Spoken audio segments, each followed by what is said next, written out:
ભાજપના લોકસભાના ઉમેદવાર પરસોત્તમ રૂપાલાએ અચાનક તેમનું જે પોસ્ટ વિસ્તાર અમીન મકાન ઉપર રાખ્યું હતું અમીનમાર્ગ વિસ્તારમાં તે બદલાવ્યું છે। આ દ્રશ્યો છે કે જે અમીનમાર્ગ વિસ્તારમાં રાખવામાં આવેલું મકાન જે પરસોત્તમ રૂપાલાએ મકાન રાખ્યું હતું ત્યારે આ મકાન છે તે અચાનક બદલાવી નાખવામાં આવ્યું છે। તે દ્રશ્યો હું દેખાડી રહ્યો છું કે જેટના ક્ષત્રિય સમાજ અંગેની જે ટિપ્પણી બાદ ભારે રોષ ઠલવાયો હતો ને સમગ્ર બાબતને લઈને આ જે મકાન છે તે બદલાવવામાં આવ્યું છે। તે દ્રશ્યો છે કે જેની રાજકોટના અમીનમાર્ગ ઉપર તેમનું આ જે મકાન આવેલું છે તે બદલાવી નાખવામાં આવ્યું છે। સૌથી મોટા સમાચાર ફળના અપડેટ અમે તમને દેખાડી રહ્યા છીએ।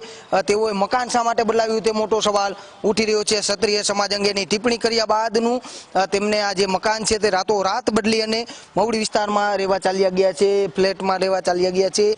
અત્યારે ફળના અપડેટ છે તે અમે દેખાડી રહ્યા છીએ। પરસોત્તમ રૂપાલા અહીંયા રહેવા આવ્યા હતા સૌ પ્રથમ, બાદમાં તેઓ અપશુકન માનતા હોય કે કઈ રીતની જેની આ સ્થિતિ છે તે જોવા મળી રહી છે તેને લઈને અત્યારે તેઓએ મકાન બનાવતા અનેક સવાલો છે તે ઉઠી રહ્યા છે કે પરસોત્તમ રૂપાલાએ રાજકોટના અમીનમાર્ગ ઉપર રહેતા હતા તે મકાન બદલાવી નાખ્યું છે। ત્યારે મોટો સવાલ છે તે ઉદ્ભવી રહ્યો છે।